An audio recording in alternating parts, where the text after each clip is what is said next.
Hey there, we're back. Hello. Staring at boss. Lot of stuff happened last time. Lot went down. Iris and Ota are dead. Doesn't feel good to have the lens staring at you. They are straight up dead, slain and gone. And I guess we're gonna figure out what to do about that. It's reflected in the mirror. Hey boss, why am I being interrogated? Boss is sitting in front of me. So, Ota had no incentive to kill Renju. Maybe he was thinking like this. The reason Iris and I can't be together is because her agency prohibits it. That's so dumb. That's so incredibly dumb. Making the president, Renju, the ultimate bad guy in his mind. Okay, what about Shoko? Mizuki is Ota's close friend. Do you really think Ota would kill his friend's father? Ota's behavior during the video. Stay away from Tessa! Ota showed himself on the stream. If he was gonna kill Iris and then himself, why would he do that? Why would he even stream it in the first place? The only reason you would show yourself like that is to prove that you weren't the culprit. Ota and the polar bear on the screen at the same time would prove that they're not the same person. That behavior would be totally unnecessary if he was gonna commit suicide anyway. Exactly. Well, maybe he wasn't planning on dying at first. After he killed Iris, he realized that he couldn't live with himself. So he lies down on the workbench and turns on the ice-cutting machine himself? I don't buy it. What about the polar bear costume? The culprit was wearing a polar bear costume, probably to hide their identity. But if murder-suicide was the plan, the costume served no purpose. Just nothing to say, huh? What a strategy. I don't know how to respond to that, so I just won't. Shoko was married to Renju. Yeah, and they split pretty divisively. They had a pretty rough breakup. Maybe he was trying to get at Renju by killing her. That's a stretch. They've been divorced for years. Ota knows all about it. He wouldn't use Shoko to get to Renju. There are some additional discrepancies. I analyzed the investigation report. Judging by his wound, Ota was stabbed in the side by a kitchen knife or something similar. And then put on the table saw. Yeah. You sure? I am. I told the boss what Iba found. Oh, I know that. What? Well? Ota could have stabbed himself. Why? This is insanity. What is this? Yes, I will commit my ultimate murder-suicide ploy. I've killed the girl who spurned my advance. I've done it. Now for the suicide bit, I'm gonna stab myself right in the freaking kidney, right in like the liver with a kitchen knife. You know. Oh shoot, that didn't do it. I guess I'm gonna lie down on the ice cutting machine and cut myself in half. Like what? Just like, there's so many other ways. There's so many other ways that that make more than 0 sense. Like, I don't know, he could have like slit his throat or something. It's a little graphic, I'm sorry. It's insanity. Like it's so many unnecessary steps. There's no reason for it. He could have just stabbed himself in the chest instead of, you know, on the side or whatever. Yeah, a stab on the side, most of the time, you're gonna hit something that will be fatal, but it's gonna take a lot longer, right? Like... Maybe he thought it would be a fatal wound, but when it didn't work, he went for the ice-cutting machine. What on earth? Then, shouldn't we have recovered the kitchen knife from the scene? Also that! Where's the knife? Maybe he threw it in the ocean. This is so dumb. Boss, come on. Okay, then why don't we go scrape the ocean? Like, Ota goes out to the water, stabs himself in the gut, throws the knife over the side, then walks back to the warehouse? Lays on the ice cutting machine and cuts himself in half with it. Yeah, this is a reasonable explanation. Well, I wasn't being serious. Oh, of course, because when your logic is stupid, then it's like, I'm just kidding. I didn't mean that. I didn't think Ota was the culprit from the beginning. Then why are you playing devil's advocate? I was just playing devil's advocate for HQ. Really? Yes, really. But like, why? We all know it's bullshit. Why even entertain the thought? Anyway, Ota didn't kill anyone, and he didn't kill himself. Here's what I think happened. away from Tessa! Yeah, he got his Ota butt knew kicked. Iris was kidnapped, so he rushed onto the scene. That's when he saw the culprit wearing the polar bear costume. He tried to fight him off, but ended up being stabbed in the side. He was weakened and losing blood at the culprit's mercy. The culprit forced him into the costume, then under the ice cutting machine. And then... It's still weird, though, to me. Like, Then, who is the culprit? yeah, that's kind of what we don't have, right? Like, we have no idea. I wish I knew. We're up to 4 victims, but Ota was a special circumstance. He wasn't specifically targeted by the culprit. Yeah, he was just taken out because he was there. He was in the way. Right. And he was the only one to not have his eye pulled out. Again, because he wasn't an explicit target by the killer. He just happened to be a complication. So let's focus on the 3 other victims. Shoko, Renju, and Iris. What connects these 3? That's what I have no idea. Shoko and Renju have the easiest connection in the world. Iris is the outlier. Connections. Like, other than the fact that Iris works for Renju, that's it. And, like, I don't think that's a strong enough connection for anything. Again, I've been over this a million times. I'm gonna do it again. Shoko and Renju, I don't even think the connection is that they were married. I think that's like, yes, that is technically a connection, but there's nothing there, really, I feel.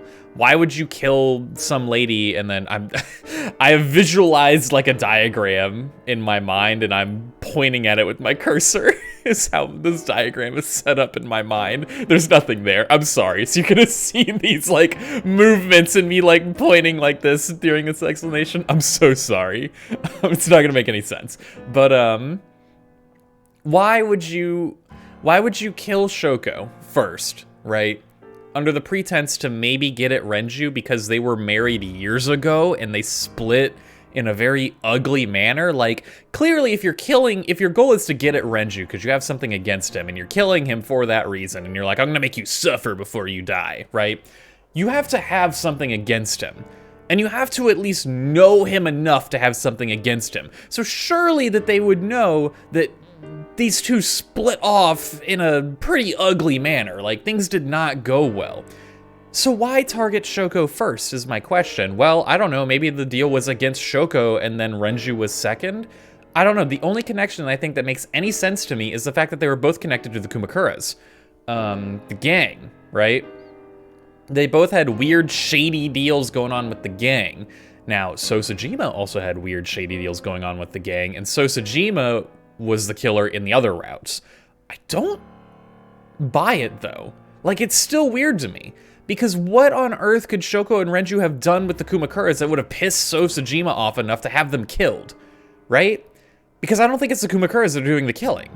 They have an alibi for the murders. They were at their golf tournament thing, and, like, they have a very, very strong alibi. So it's none of the Kumakuras. It's not like So paid the Kumakuras to off those two as an example, right? But that tie between Shoko and Renju is all I can think of. And I haven't pieced together what would cause it. Iris has nothing connected there. The only connection, again, that I can conceive at this moment is that Iris works for Renju. That's it. That's all I've got. Like, she has no ties to the Kumakuras. Well, actually, not entirely true. We know Moma, the leader of the Kumakuras, is a fan of hers, but she doesn't know that, right? Like, she's not in on that, I assume. I mean, maybe she knows, I don't know, but I don't think she knows that. I mean, anyone can be a fan of hers, right? Like, whatever. And if anything, that would dissuade the Kumakuras from wanting them killed in the first place, because Momo's a fan of Iris's. That was the whole thing in the other route, where Momo was like, I'll do what it takes to bring So in, since he killed, you know, he attacked Iris, right? Like, that even weakens that link anymore. So what is connecting these 3 people at all, even? Like, not even just a plausible murder connection or motive or anything, but even just a solid connection at all. I got nothing. I really do. I got nothing. If you find a connection between the victims, you find a connection to the culprit. That's the theory of investigation, right? You think the new Cyclops killer is related to them somehow? I mean, they have to be. Otherwise, why are they killing him? Right? Like, it doesn't make any sense. Maybe not. But it's a good starting point. It's pretty rare, from my understanding, not an expert. I say it every video I make when I begin talking about anything. I'm not an expert. Not even close. This is armchair police investigation work. Like armchair coaching in football. From my understanding, most murders are committed out of, like, it's a crime of passion, right? You did something that has offended and wronged me so incredibly much, I am going to kill you for it. Most of the time. There are other exceptions, like organized crime, right? I'm gonna kill you because you're invading on my turf or business reasons. There are, like, political reasons as well, right? But, like, most common murders are some sort of crime of passion. You have wronged me, therefore you know the victim, right? It's very rare for murders to be just like a rando dart, you know? You, like, throw a dart at the map and it's like, that's where I'm going, right? It's very rare for you to, like, a murderer to be walking down the street and just look at someone and be like, that's the one I'm killing. You know? Because there's no reason, right? Like, there's no reason for that. There are some cases with certain serial killers that I'm aware of where they pick targets initially randomly, like potential targets almost, and they kind of like screen them, I guess, to fit, because they typically have like a weird sort of, what's the word I'm even looking for? Not motive. I can't think of the word. There's some like criteria for them to meet their standards. There we go. That's kind of what I'm trying to say. Like, they have like a standard for their target choice, right? And so they'll like kind of vet them out through that. Like, there's a lot of famous ones about, like, I'm not gonna name them off because it's kind of weird. I mean, I don't want this to turn into a fake serial killer podcast. And I'm very sorry we're not going anywhere with the game, but I want to get this off my chest. But like, they'll have like a base demographic, like, I target young women.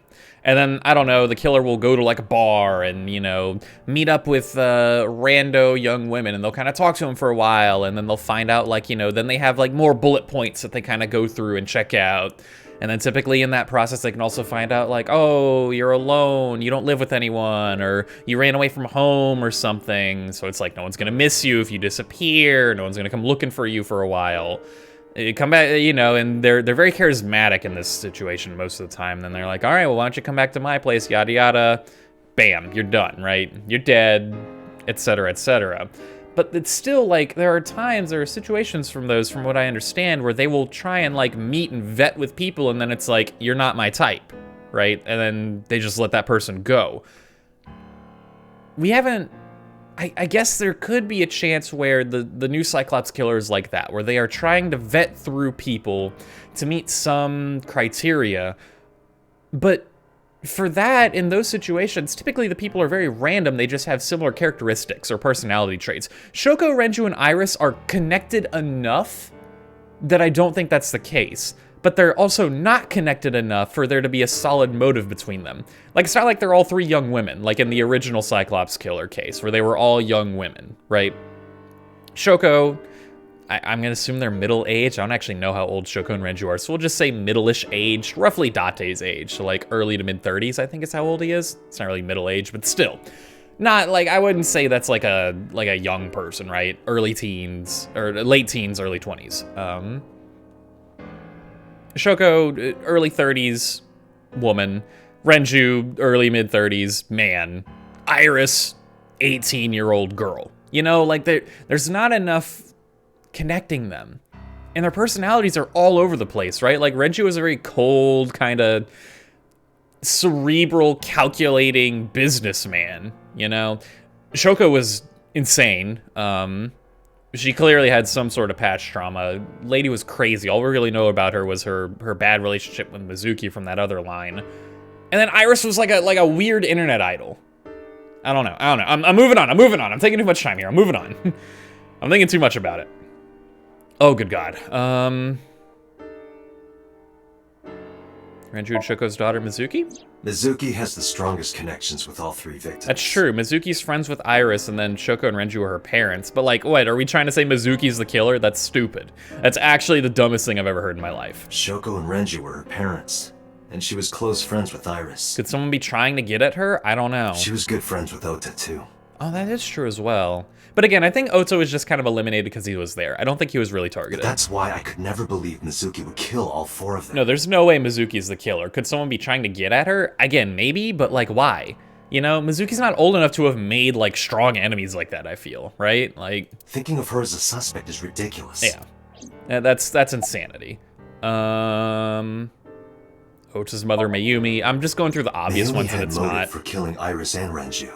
I mean, I guess technically, but like, it's so incredibly dumb. Mayumi hated Iris, and she didn't think well of Lemnis Gate either. Enough to murder them? Like, come on. And since Renju is the president... Anyway, the weak point is Renju's ex-wife, Shoko. I can't imagine why Mayumi would kill her. There's no Above reason. all else, she would never harm her only son, let alone kill him. Also true. But even before all of that, like, yeah, obviously the Ota thing completely shatters this. It was never Mayumi was never a suspect to begin with. Why would she start with Shoko? You know? Like, if her motive is that she hates Renju and Iris, why wouldn't she start with Iris, the obvious focal point, right? Momo Kumakura? He has an Renju alibi. and Shoko were connected to the Kumakuras, but there's no connection to Iris. I mean, well, technically we know that Momo's a fan of Iris, but if anything, that doesn't... I think that is a point against Momo being the killer, not to mention his incredibly strong alibi for the first 2 murders. His mother? Or Iris' mother, Hitomi? Hitomi and Renju are definitely linked. Oh yeah, I forgot. Hitomi and Renju went to high school together. But she spoke highly of him, so... They were high school classmates, and she did say that she met Shoko twice. But I can't imagine she would kill Iris in such a gruesome way. Also true. No matter what the circumstances were, it seems impossible to me. Congressman Sosajima? Renju, Shoko, and So. There is a connection between Renju and Shoko through the Kumakuras. But again, I can't see any clear link to Iris. The only link we have, and it's not even in this branch, is the fact that in the other path through Iris' Somnium, we saw Sosajima in that. Which was, like, never explained and was very, very weird. That's the one that's, like, tripping me up here. Like, it was Sosajima's head on the body of one of the original Cyclops killer victims. It was that girl with, like, the yellow jacket. Or was it a jacket, or maybe it was just a shirt? She had a yellow top of some degree. I don't know, man. Yeah? I know Renju and Shoko. And I'm connected to Iris. I guess? But I have an alibi. Yeah, I mean, Aiba sees everything you do. It can't be you. Aside from Shoko, there's no way I could have killed any of them. No. Now that I think about it, Shoko too. I don't remember killing her. My memories from 6 years ago are missing. But I still have my memory of recent events. Yeah. And even if there were, like, weird blanks or something, I mean, obviously he would realize if he was missing memories, but let's say, I don't know, Date is, like, sleepwalk, like a killer in his sleep, right? Something he has no possible, like, memory of, some weird situation like that. Aiba is the ultimate alibi. Like, Aiba literally is just always on watching everything he does. I talked about this in the last episode. It can't be him. And if I start doubting myself now... Date, I can say without a doubt that there is zero possibility you are the new Cyclops killer. I have been working with you for years. I know better than anyone that you are innocent. Not to mention that you are always in my socket, you know, my skull, looking at everything I do, right? Like, of the people I know, I can't peg any of them as the murderer. And no leads to pursue? No. Then there's only one thing you can do. Continue your investigation. Do whatever it takes to get the culprit, to get justice for the victims. You're right. Got it, boss. All right. Let's get back out there and get to looking. Where to start? Oh, I kind of want to start at the bottom and work my way up. No, we did that last time. Let's go top to bottom. Start at the top, work our way down. Try and do it a little different. I don't know why, I just always want to start at the bottom of the list and go up. It's just kind of, it's a weird thing that I want to do. I don't know. Doesn't make any sense. Yo, Kaniza, my dude. The air conditioning wasn't running, but it was still cold. The temperature hadn't raised much at all. The cold air sunk into my skin. The center of my body was burning hot. Any progress on the investigation? I checked this place point by point, but didn't find nothing. Okay. A police officer. The inspector is doing his duties as usual. Any clues? No, nothing so far. No, I can't talk to Kaniza. I can't ask his name. Cowardice. No chocolate over here this time. Interesting. Shelves packed with cardboard boxes. I don't see any clues here. A video camera and laptop. This is what the criminal used to stream. Yep. Yep. All of these items have been bought from pawn shops and thrift stores. It would be difficult to determine a suspect from them. I have logged into the Wi-Fi in this warehouse. Okiura Fishery Co., Ltd. is listed as the owner. Okay. However, I found the password written directly on the router. Anyone who saw it could have used it. Again, I think we had this in another route, but that eliminates the possibility that it's someone who works here.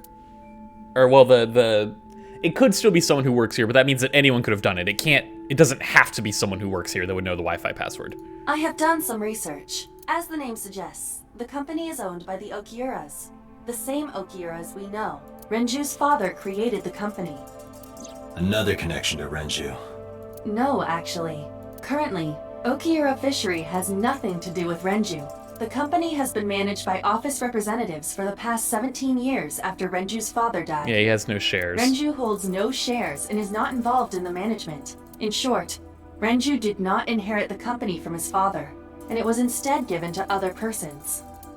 But it can't be a coincidence. It certainly is suspicious. But it's not necessarily connected. Video camera and laptop used for the stream. Let's take a look at the blood stain.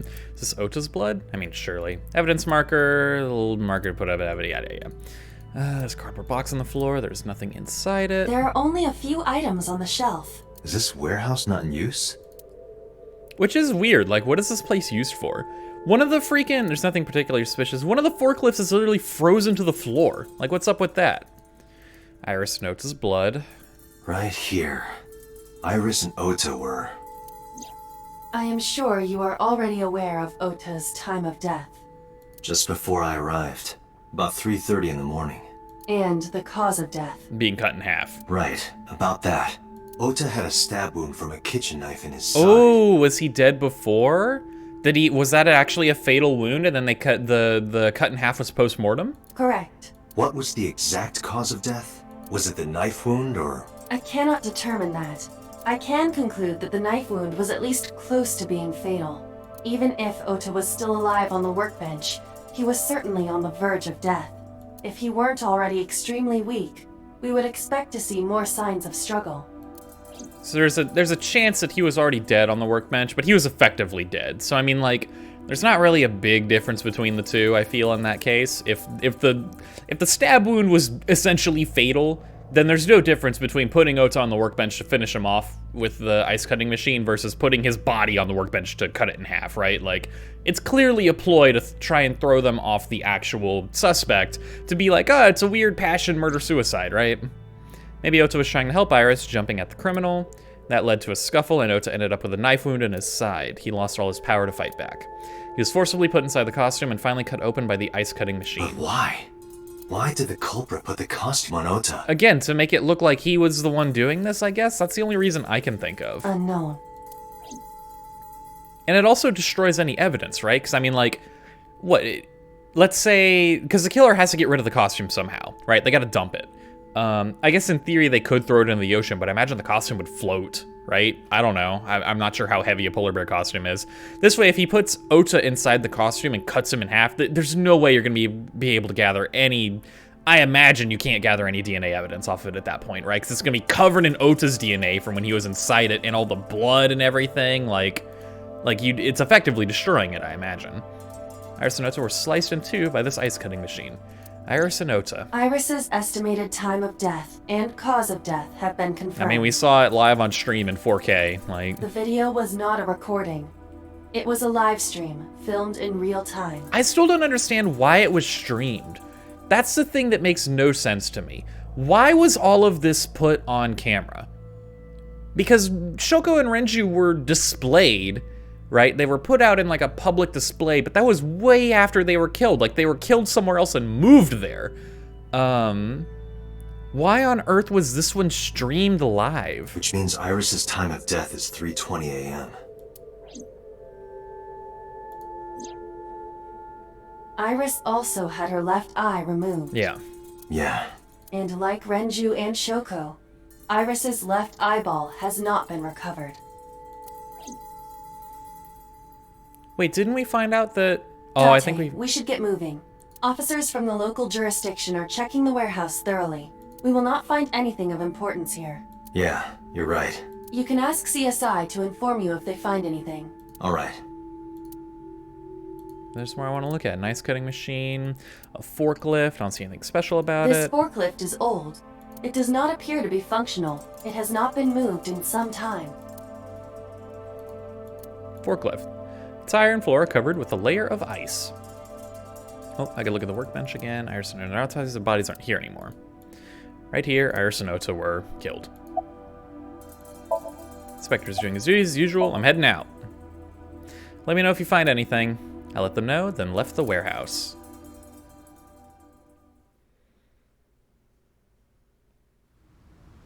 Ooh, cutscene. Interesting. Not what I expected. When I left the warehouse, I saw Pewter. What are you doing here? What's he doing? What is he doing here? Great question. Excellent question.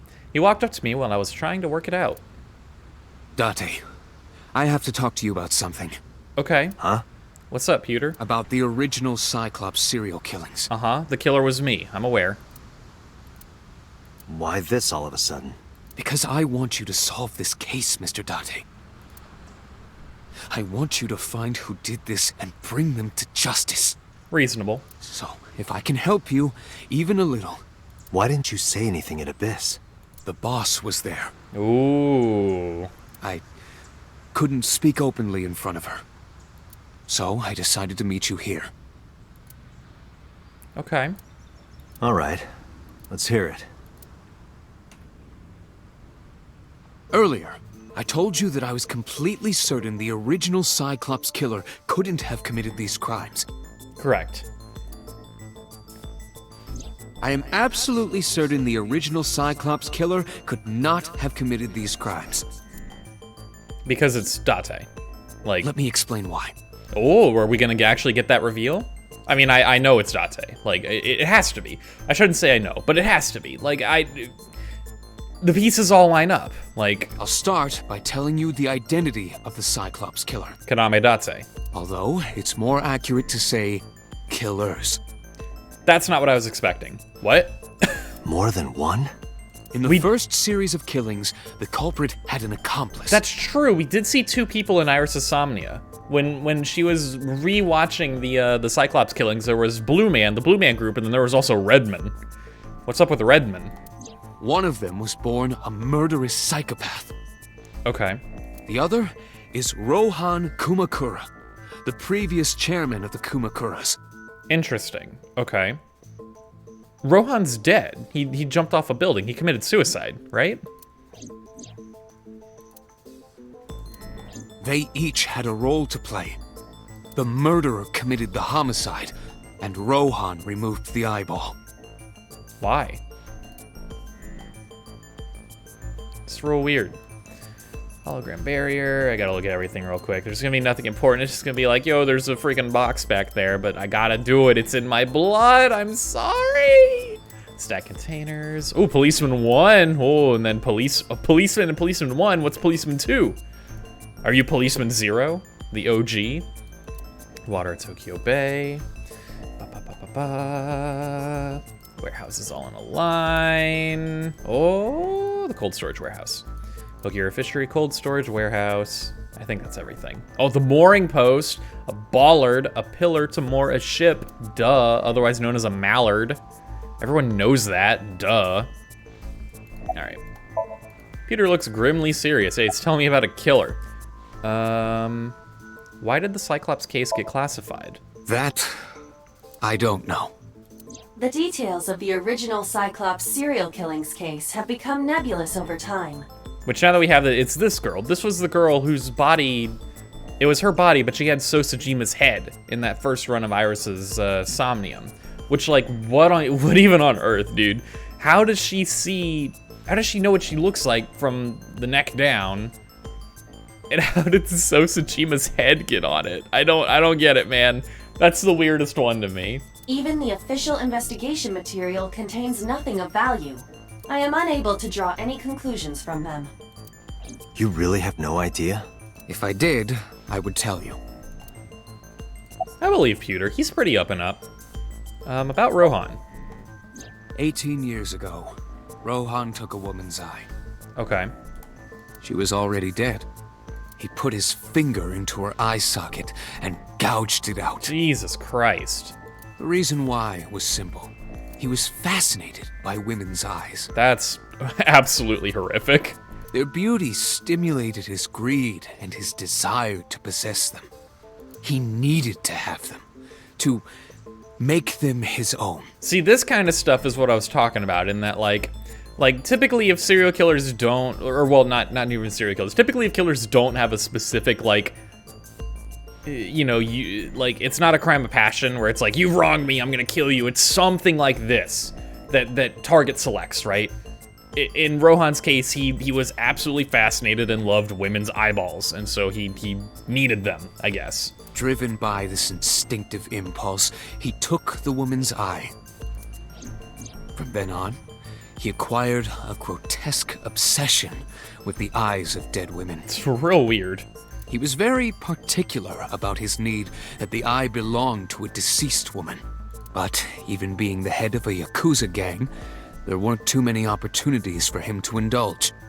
His deepest, darkest desire went unfulfilled for years. However, he soon met his ideal partner, the aforementioned psychopath.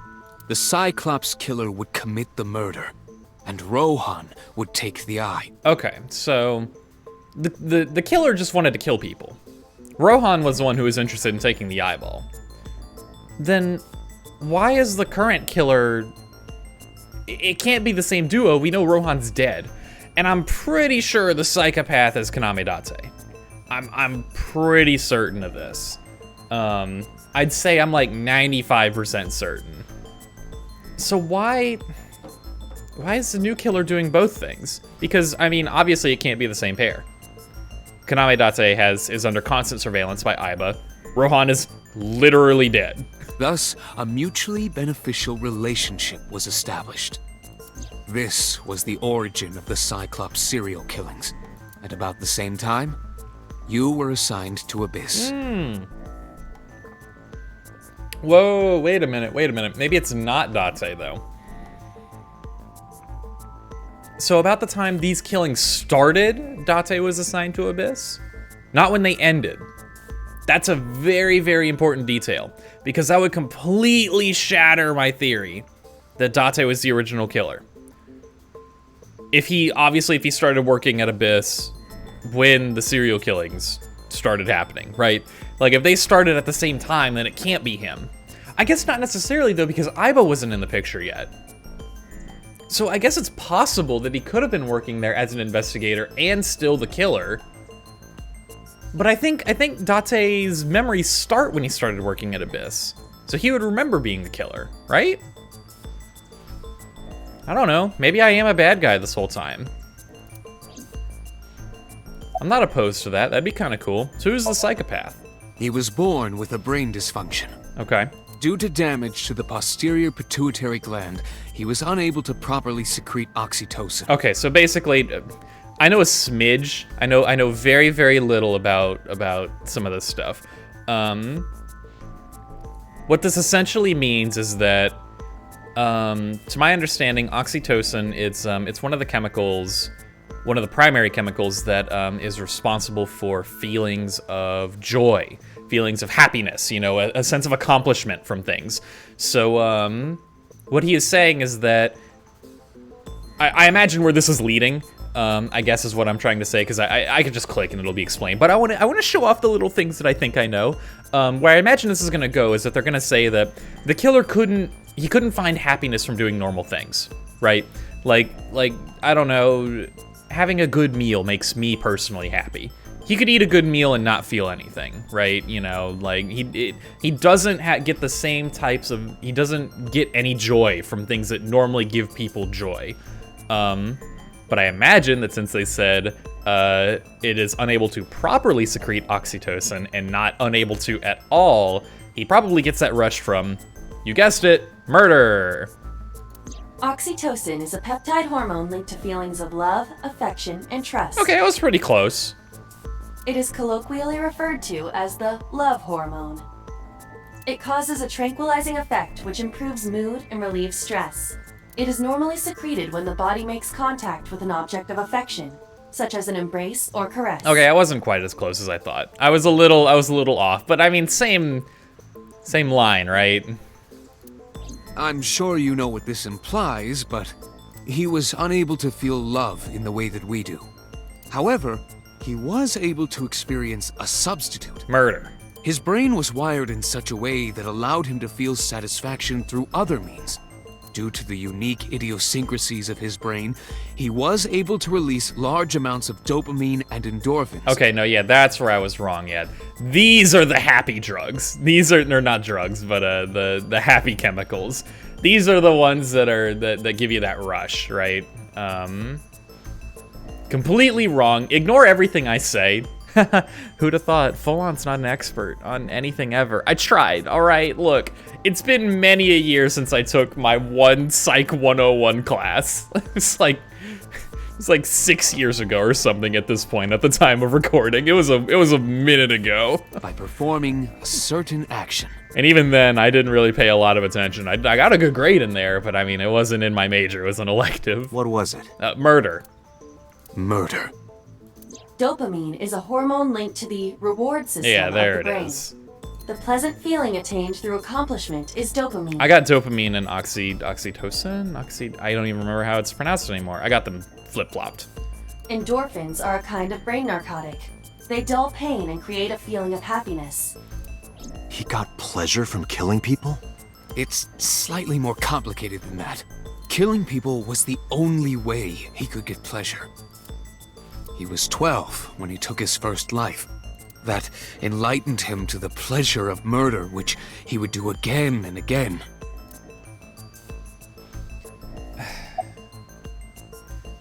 Here's... It's the most cop-out answer in the world, right? Surely someone knew, I don't know, say this individual's parents. They had to have known something was weird with their kid, right? Like, they had to have been able to see signs of this coming. And here's where it's just as easy as, hey, maybe try taking him to like a doctor, right? Maybe go to like a neuroscientist or someone who understands the workings of the brain. I clearly do not, as my poor demonstration of brain chemicals was shown earlier. However, those people are pretty darn smart. They know what's up. They could probably figure something out if I were to hazard a guess. The original Cyclops killer had an accomplice. Rohan, the one who took the eyeballs. There were 2 Cyclops killers. And one of them was the former chairman of the Kumakuras, Rohan Kumakura. Rohan committed suicide by jumping to his death 1 year ago. That means... Pewter, tell me this. One of the original killers is dead, I know that. But that means one remains. Who is he? You. After his 4th murder, he was arrested by the police. Whoa, okay. They actually picked him up on other charges. But, in any case, he is currently serving a life sentence in Fuchu prison. All right, I was completely wrong then. The other murderer is just in jail forever. Fuchu prison? Yes. What's his name? In prison, he doesn't have a name. That is... okay. He is simply called Number 89. All right.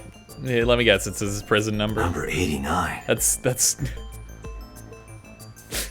How can you go with something so ridiculous as he doesn't have a name in prison? Like, they have records and logs of these things, right? Like...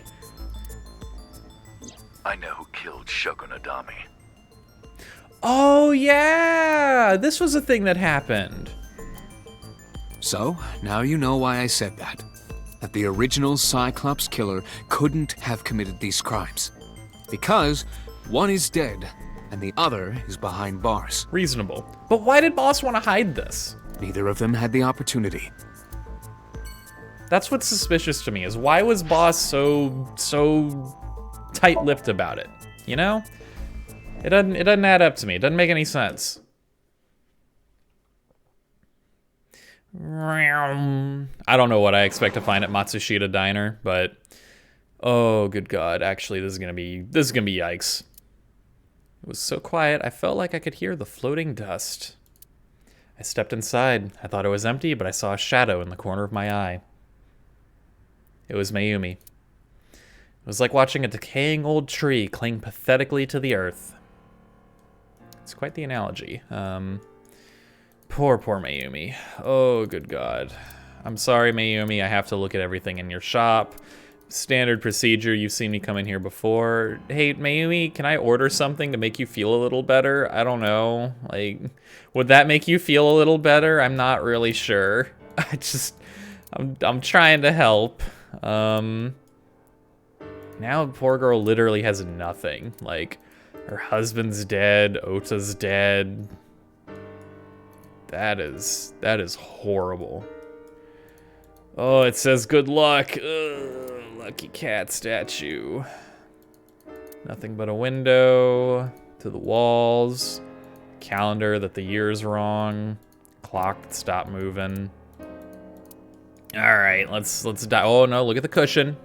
Folon, you're just delaying. Yeah, whatever. All right, I don't want to dive into this. This is terrifying. Just looking at a photograph in her hand. You know, let's start with I'm sorry to interrupt. Yeah. Do you want to talk about it? Okay. About Ota. This is your fault. Okay. I heard from the police.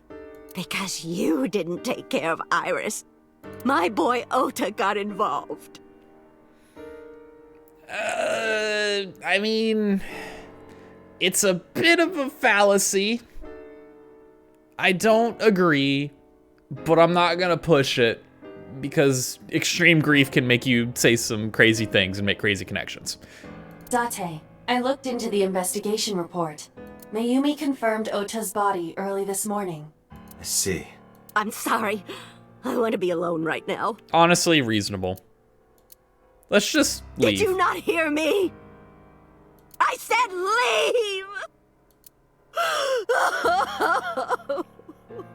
Yeah, let's just, like, get out of here. I don't know what we were hoping to find here. But we should probably leave. Let's go. Yeah. She is in no state to talk. Yeah, you're right. Just move on. Let's just go home. let's just go home. Take a breather. Take a quick little 30-minute power nap on the couch. Get back to it afterwards. Oh no, and this is where we go to everyone who's sad that their friends are dead. Oh my god, because the next place is the Sagan residence. Mizuki's like, all my friends are dead. Tomi's like, my daughter's dead. Everyone's dead, man. She looks like a small animal frightened by a predator. Okay. Alright. Large speakers. Sound system for an audio file. The Adora bit. Gave it to Mizuki on her birthday. Mizuki's bed.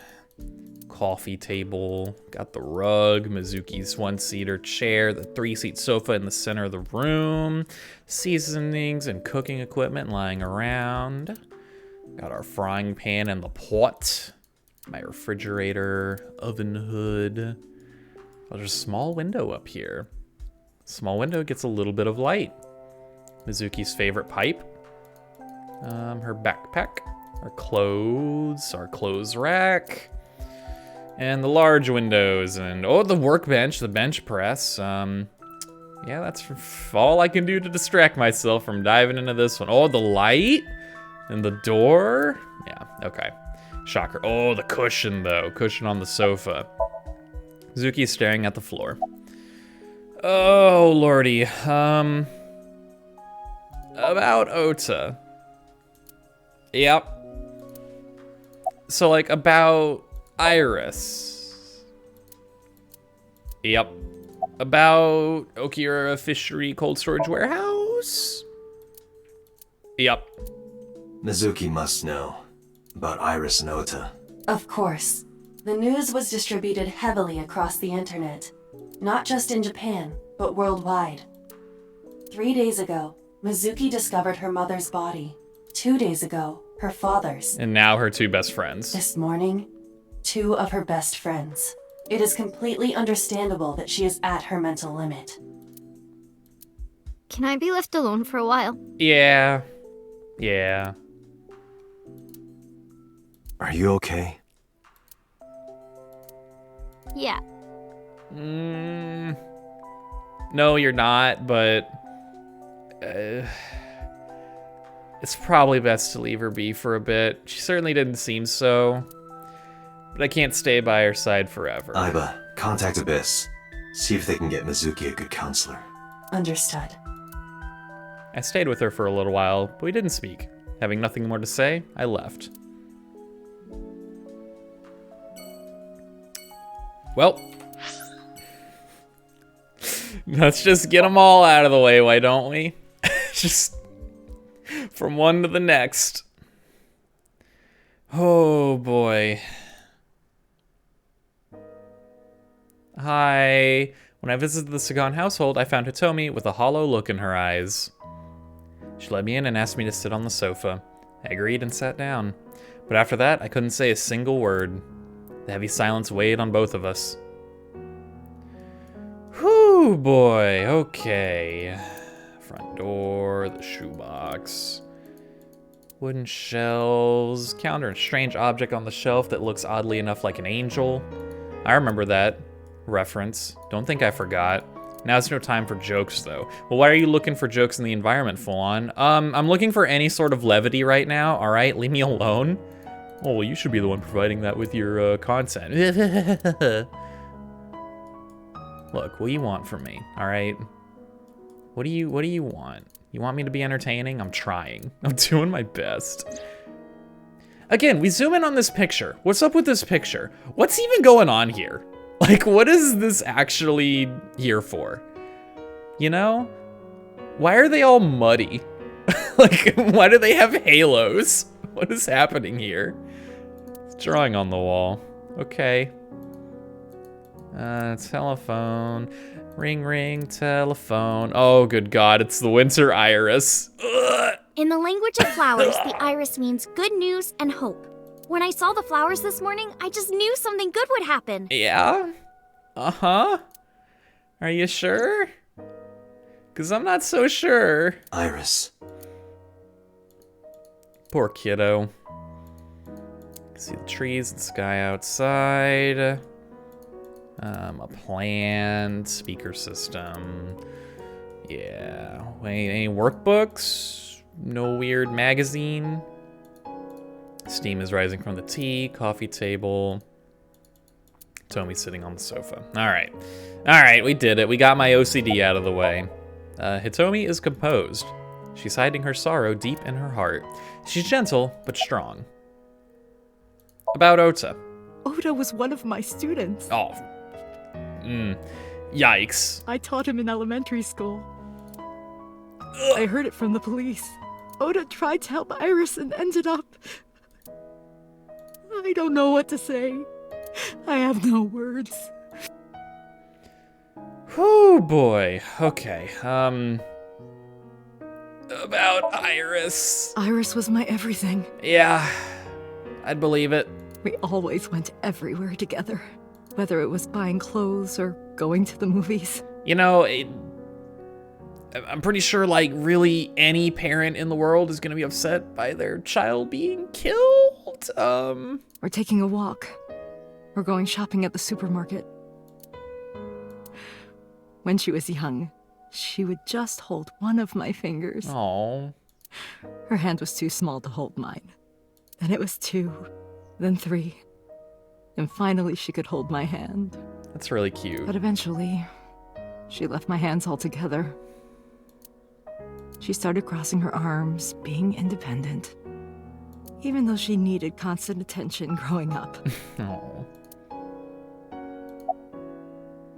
Can you think of any information? Hitomi. In this, it's been like 12 hours, if that, since your, child has died. My entire focus is on this case. Oh. Is there anything at all you can tell me? No, of course I don't know not. if this is important, but... Yo, what a trooper, alright? Like, I'm not gonna lie. It's kind of insane to me to go to, like, the grieving family this early and be like, can you tell me anything at all? No, there's absolutely nothing they're gonna be able to tell you because they're gonna be so incredibly laser focused on the incredible loss they just had, right? Like, it's kind of like, don't even bother and don't waste your time and theirs and don't, like, just let them work through it a bit and then you can come back later. You can try and pursue other avenues in the meantime. No, please. Tell me. Anything, if you even think that it might be the slightest bit important or relevant, not even important, just relevant, you should tell people. Like, I may have told you this already. It is way more important. It would be way better to just give redundant information that they already know than to withhold information thinking people already know it or that it's not important and it actually helps solve the case, right? Like, I met Renju's wife Shoko twice before. The first time at the wedding. Okay. The second time a month ago. Oh, that was really recent. That second time was in the waiting room of the prison. Whoa, what? Why were you at the prison? Prison? There's an acquaintance of mine from when we were younger. Okay. I visit them a few times a year. And by coincidence, I saw Shoko. I don't think she noticed me, but I recognized her as Renju's wife right away. She was there for the same reason I was, to visit one of the inmates. Okay. Do you know who? No, I don't. She was probably visiting number 86, right? Or 89? What was the guy's name? Oh, the prisoner, right? We didn't talk. Who else would she be there for? Which prison? Fuchu prison. Yep. In Tokyo. Fuchu. Prison? About Iris? Her memories are a part of this room. And always will be. When she was a baby, she fell off that sofa and cried and cried. One day she tore up her picture book all over the floor here. Aww. Another time she drew with crayons all over the window. Aww. She painted my portrait on Mother's Day. Scratches on the floor, chipped plates, burn marks on the table. Stains on the cushions. How'd you get burn marks on the table? What are you doing? Do you have like a Bunsen burner out here? What's going on? Everything you see. It all holds a memory of her. But why? Yeah, that's what I'm trying to figure out. Why? Who and why? Whoo, baby. Ooh, cutscene. I'm sorry to have bothered you. I'll be going now. Aww. I don't know what to do. Thinking about her.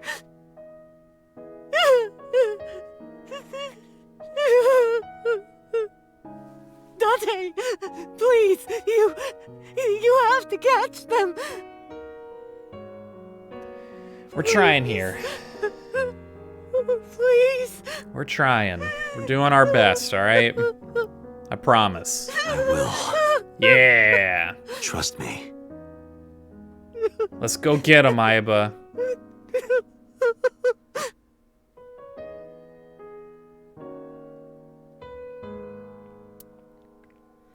Well, time to go drink our sorrows away, I guess. I don't know. Maybe Mama will have some information. I doubt it, but that'd be pretty sweet. Are you okay, honey? Oh, it's been a day. Huh? About last night. Well, at 3 in the morning, anyway. You know about it? It's on every channel. You have the face of a ghost. Do you want a glass? I don't need a drink. I need information. Do you have anything? Well, let's see. I do have I suppose you could call it intuition. Okay. I mean, I'll take anything at this point. Like, Tell me. but before we look at the bar counter and the menus and the beer tap, the bottles on the shelves, TV on the freaking wall, dude, the poster, all the good stuff. Bottles lined up on the counter, the refrigerator, music, the painting of St. Sebastian, specials. I already looked at the poster, you idiot. The flyer, the bar stools, the door that leads out there, it's a sofa. I think that's everything. Oh no, that was Mama. I got Mama and Menu confused because they both begin with M. Wait, is there something here? No, it's just a little, oh, that's where she walks around the bar. Got it. All right, Mama is polishing the dried bonito. Information about the incident. The Kumakuras are involved in this case. How so? Remember what I told you before? That there's a relationship between Ren and the Kumakuras? Yeah. Shoko also has a relationship with them. Mm-hmm. You know about her dealings with the Kumakuras, right? So basically, 2 of the victims are linked to the Kumakuras. That must mean they're involved somehow, right? Not necessarily, but again, it's a link. It might as well. Not 2, 3. Ooh, what? 3? Iris? No, not that one. The boy. What? Ota? He came here last night. Ota? Yes, from Matsushita Diner. He's linked to the Kumakuras as well. How? What? What on earth? How is Ota related to the Kumakuras? How is that loser related to the gang? Mama told me a similar story to Aiba's about Sosajima and the Kabasaki district. Yeah, okay. We talked about this.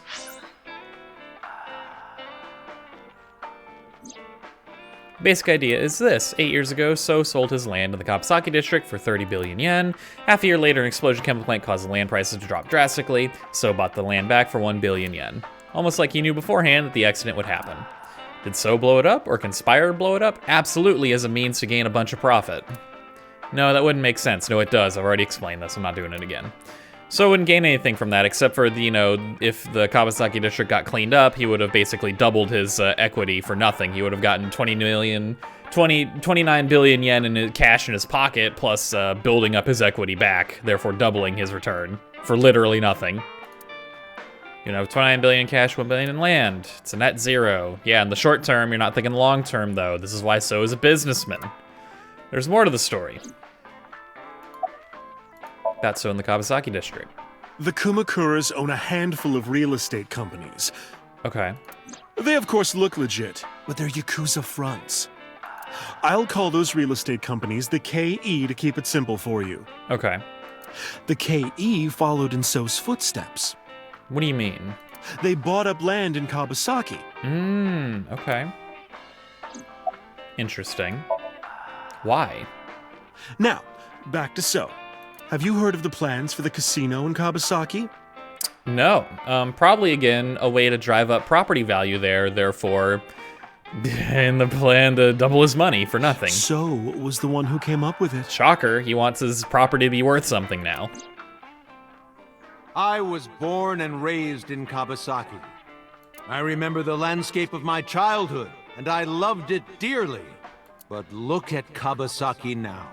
When I see images of the destruction on television, my heart aches like it's being chopped to pieces.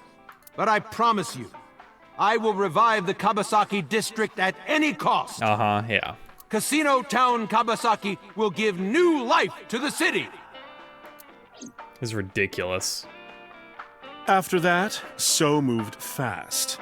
He submitted the bills he needed to the National Assembly after drumming up support in the right places. The bills passed, and it became an official government initiative. Huh. Decontamination efforts therefore increased at a rapid pace in the Kabasaki district. Again, getting his equity back as quick as he possibly could. So he didn't have to sit on a bunch of land that was worth nothing for a long amount of time, right? He wants the Kabasaki district to be up and running again as fast as possible. At the moment, the area is still considered off limits. However, the air in Kabasaki is currently purified to such an extent that it has no negative effect on the human body. If the plan goes smoothly, land prices in Kabasaki are going to skyrocket. Yep. And all that land is owned by the KE. Interesting, yeah. So not only does So own a bunch of it, but the Kumakuras own a bunch of it as well.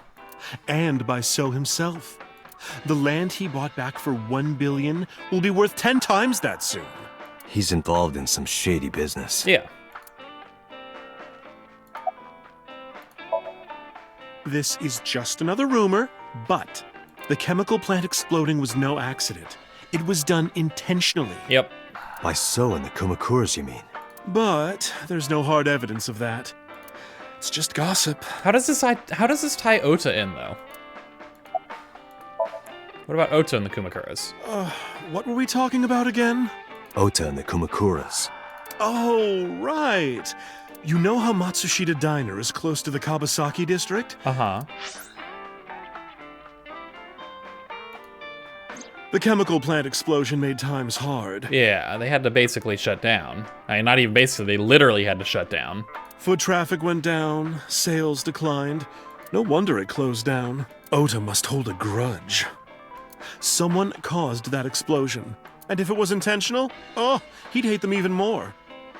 I guess. This is a little weird. That's how I link Ota to the Kumakuras. This isn't, I wouldn't really call this hard evidence, because how does Ota know about this, right? Like, I don't know. It's better than nothing, I guess. I was expecting something like, Mama. I was expecting like, hey, Matsushita Diner, the mortgage on it is, you know, loaned out by the Kumakuras or something, not like some weird, I don't know. Again, yes, I could see it potentially, but it seems like a really big stretch. I don't know if what you told me will lead to anything, but... Oh, sorry. I didn't mean to waste your time. No, I mean, I half the people I went to talk to today didn't even say anything to me, so this is better than one of the best conversations I've had yet. No, it was very helpful. I'm glad I can help, even if it's just a little. Dude, Mama's great. Well then, be seeing you. Come back anytime. One of the only characters in this entire game that is concerned about helping and progressing the investigation instead of their own agenda. Only one who actually cares about, like, catching the, you know, literal murderer. I returned to boss's office to report. But I didn't see her anywhere. Where did she go? It's kind of weird. Well, she isn't always here, correct? I guess, but, I mean... True. Maybe call her? Sat down in my usual seat and decided to wait for boss. Oh, hey, Aiba. What are you doing? I thought it would be easier to talk like this. What do we have to talk about? A summary of the investigation, perhaps?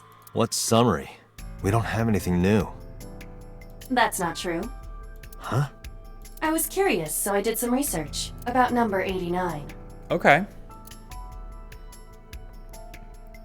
I'm sorry, I have to. The Matryoshka, large key, the cabinet, the chair. We've got the bags hanging on the rack, dude, the shelves, the air conditioning vent, AC, cold air's blowing from it, the entrance, a couple of wine bottles, tombstone, RIP, RIP, rest in pieces, the RC car, police officer mannequin Mario. No, he's not gonna talk to me again.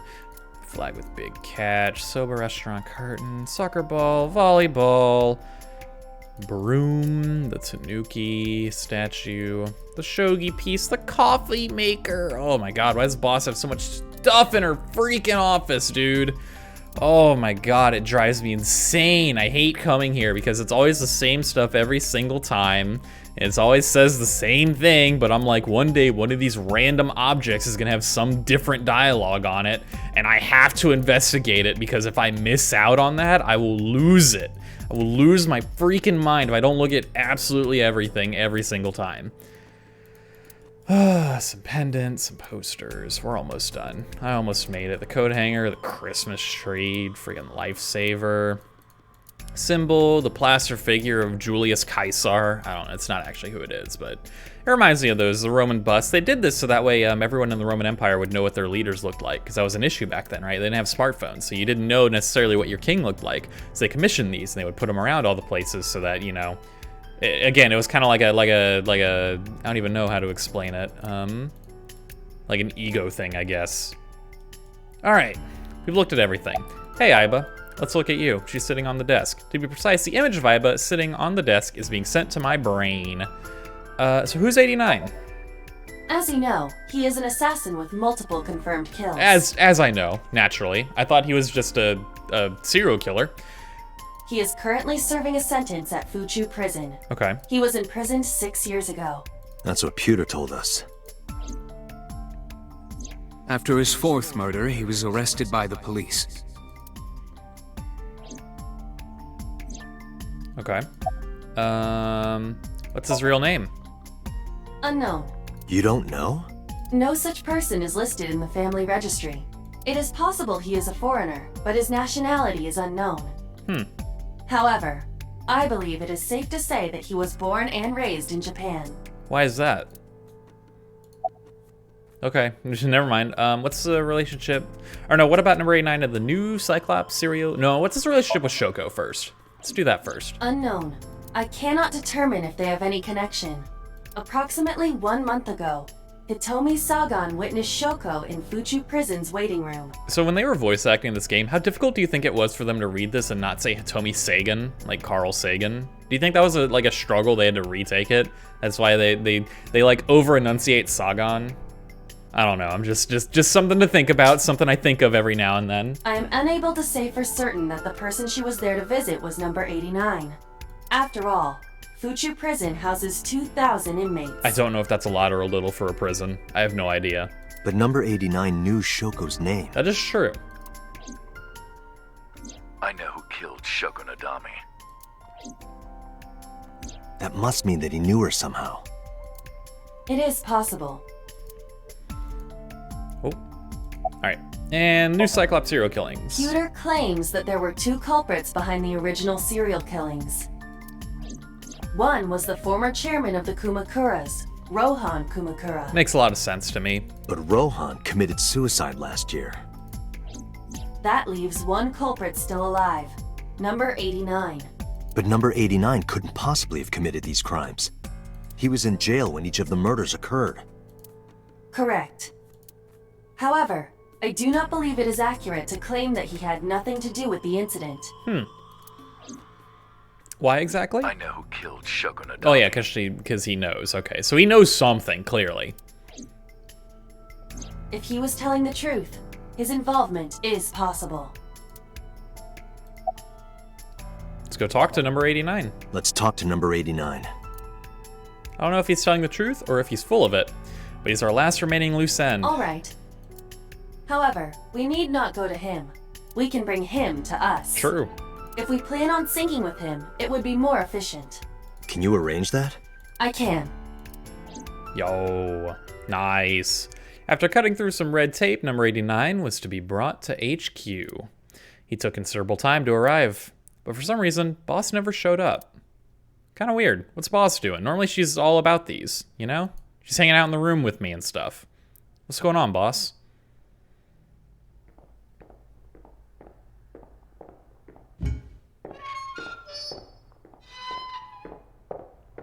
I guess Pewter is monitoring me now?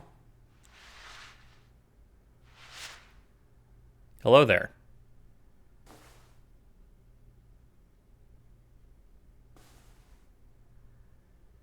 What's with this weird tension?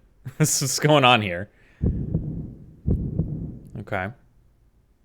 Sorry to interrupt your busy day, but I need you to tell me something.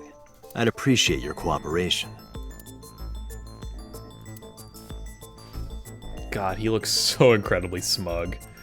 Desk in the middle of the room, camera used for interrogation, the pipes, the other surveillance camera.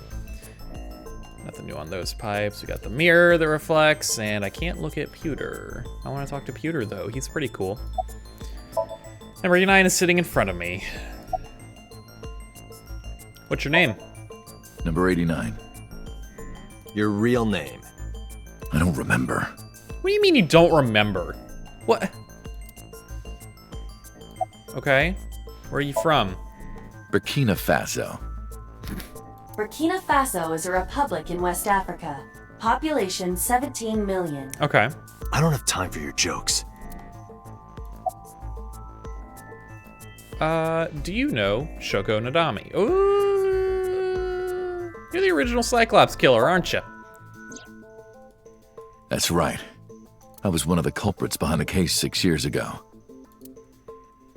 One of the 2 Cyclops killers. Okay.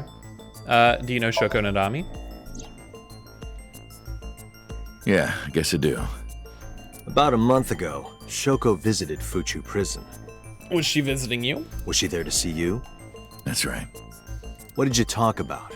Nothing special. You're in no position to lie. I'm not lying. She didn't come to hear me talk. Then why did she come? To meet me.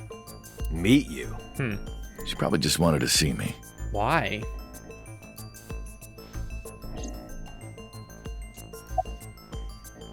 When did you first meet Shoko? A long time ago. I don't remember exactly when. What's your relationship to her? A physical one. What? Okay.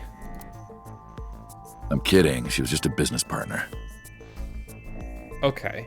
So she worked with you on what exactly? And why? In her like investment fraud scheme? Who killed Shoko Nadami? All right. Let's get right down to it. 2 days ago, you called Investigation HQ and said, I know who killed Shoko Nadami. That's right. Who? Hey, don't be so hasty. We haven't agreed on a deal. You're gonna let me out of prison, right? It's done. You've got a deal. All right. But to explain it properly, I need to tell you a story. Okay. Interesting. It might take some time. Is that all right with you? I've got nothing but time. Then let's get started. The story of a lonely assassin. Okay. This is not quite what I was expecting. Once upon a time, there was a detective, full of righteous justice. Let's call him F. Okay. F found the evils of the world intolerable. F had no parents, no siblings, and grew up in an orphanage since he was born. He suffered every kind of abuse imaginable there.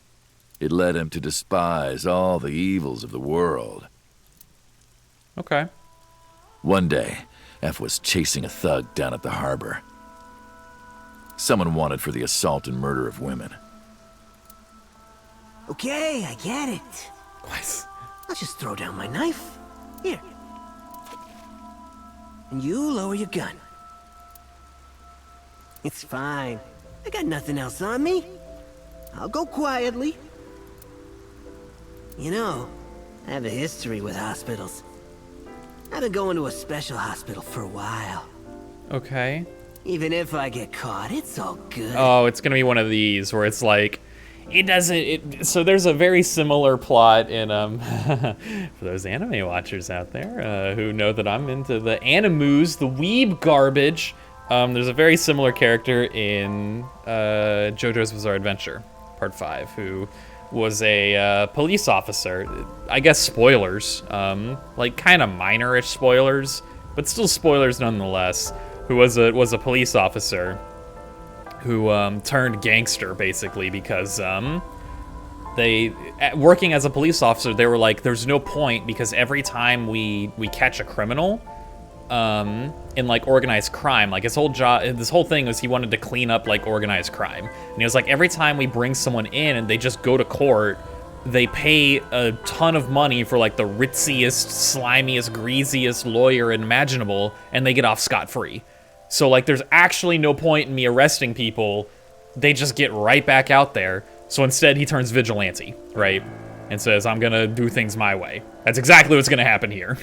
I'll come right back out again. What should I do next time? Just thinking about it gets me excited. Yep, goodbye. Oh my god, dude. Alright, that's a little overkill.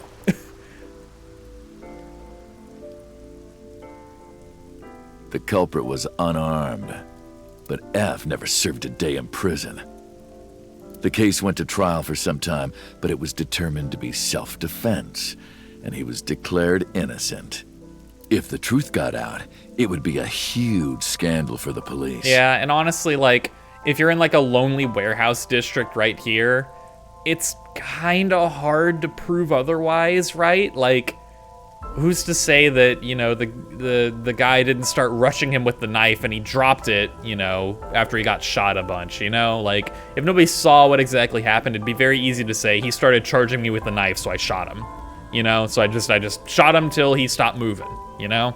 Because I thought he was gonna try and stab me with the knife, right? People at the upper level were terrified of what might happen, so they had evidence fabricated. I mean, even then, that seems like a bit of a stretch. I understand that, you know, the police don't want it to get out that, hey, one of their subordinates just shot and killed an unarmed man. But I can absolutely see how, you know, easy it would be to spin this into self-defense. F wasn't suspended or disciplined at all. That's what weirds me out. I guess they were afraid if they suspended or disciplined, people would be like, well, if he killed him in self-defense, why was he disciplined? You know, like, if that got out, so... After a while, he returned to his job like nothing happened. That was a turning point for him.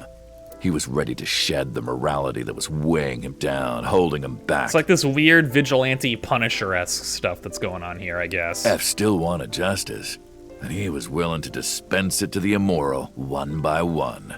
He became an assassin, a lone gunman. No agent, no employer. He was his own man. F believed that he was judge, jury, and executioner. But it didn't last long. One day, F got rid of a criminal we'll call X. X was responsible for defrauding and killing an innocent old man for his life insurance policy. Yeah, that's pretty messed up. Turns out, X had connections. Someone wasn't happy that he died. Rohan Kumakura, chairman of the Kumakuras. Interesting. X was a top executive of the Kumakuras at the time. Rohan ordered his men to find and kidnap F.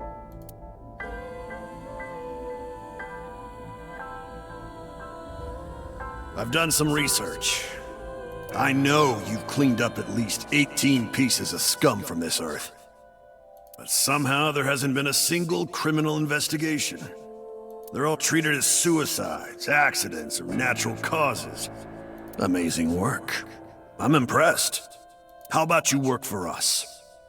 Of course, you have the right to say no, but it'll be the last word out of your mouth. Yeah, I mean, F was trapped. Yeah, this seems like a pretty typical, you know, way to get you in on the mob business, right? Hey, we're gonna offer you a job, and if you refuse, you're dead. So... Even if he somehow survived, he would be looking over his shoulder for the rest of his life. He had no choice but to take Rohan's offer. Okay. Thus, F's self-employment came to an end. Whoa, why are we seeing this room? This room's the room that Iris' Somnia was in. What's going on in here? What's up with this room? This room has importance. He became a hired gun of the Kumakuras. Rohan even gave him a code name, Falco. Oh my god. Oh no, that's so unfortunate, dude. Oh no. Nintendo's rolling right now. They are furious. You can't just name a killer after one of our characters. Name for the falcon, a bird of prey. Happy feet. Oh lord. Falco didn't quit his job as a police officer, though. Interesting. He worked as a detective by day, assassin by night, at the will of the organization. An ordinary killer would need motive to take a life, but not Falco. He did as he was told, one target after another.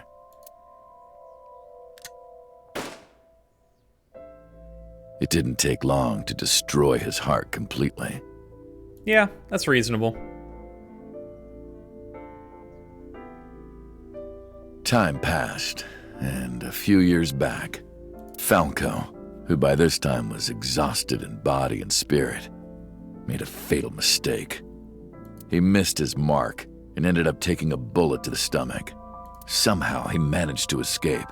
After reaching a nearby shrine, his legs finally gave out under him. He had no strength left. He put his back up against the shrine and let out a moaning breath that he thought might be his last. But at that moment,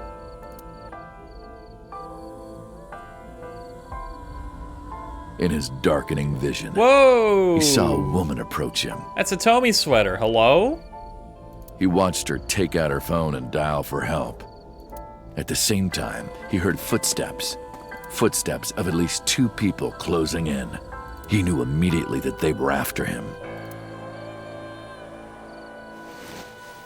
He sprung into action, grabbing the woman and pulling her close, kissing her to keep her from talking.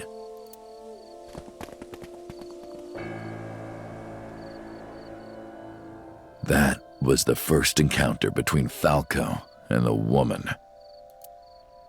She was a teacher at some school. What does any of this have to do with Shoko? Like, even a little. It was like she was from a totally different world than him. Listening to her talk, he would forget everything about his line of work. She was his only contact with the ordinary, mundane world. They met in secret a few more times, and Falco felt his heart grow warmer. Her smile and kindness were like a cold glass of water for Falco's parched heart. Falco started to become himself again, his former self. He swore on his life that from then on, he would live for her. Okay. So what happened? What happened, guy? So, you want to go clean? Fine. Do as you please. You've done a lot for us. But there is one last thing. One final job I want you to do for me. It's nothing major. This woman and her daughter. I need you to dispose of them. Naturally, it's gonna be Hitomi and Iris. Like, come on. Should be simple, no? That's gonna be the complication here. Rohan handed Falco a picture of a woman and a girl. It was the teacher Falco met at the shrine. And her daughter. She had just turned 12. Jesus. So this is right before the Cyclops killings. Why the 2 of them? Rohan, as usual, never gave a reason. And Falco had no intention of carrying out the kill. But if he didn't, he knew that someone else would. Okay. He thought long and hard. How was he going to keep them safe and get out of the life of crime? He couldn't find an answer, no matter how hard he thought. He was backed into a corner. So, he decided to call on an old friend for help. And then...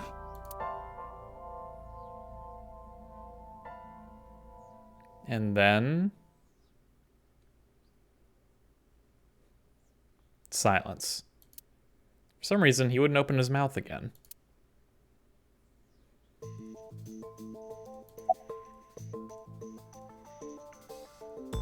Is that the whole story? Was that the whole story? You mentioned a detective? You mentioned a detective.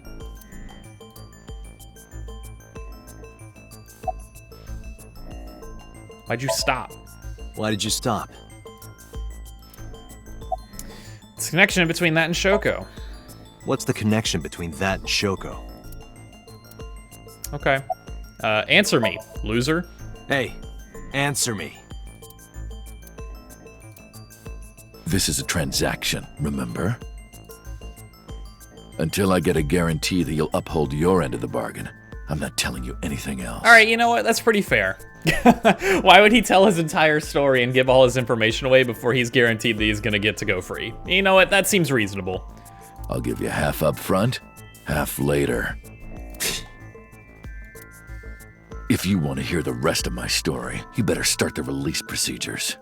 Once they've cleared, I'll tell you everything. Date, it is unlikely that number 89 will uphold his promise, even upon release. Also true, you can't really necessarily trust him, but it's like, what are you gonna do about it, right? Pewter. Yes? Start the preparations. For what? What do you think? the sink. Oh, well, yeah, this is also an option. I forgot that we can just horribly invade people's brains. Criminals get no say in this, I guess. We just do it. Whatever. I have injected number 89 with the usual dosage. He will not be waking up anytime soon. Are you ready, Agent God, this Dante? is so messed up. Yeah, The time limit is 6 minutes. I know. Then let's begin. Okay, this is pretty weird. Oh, lordy.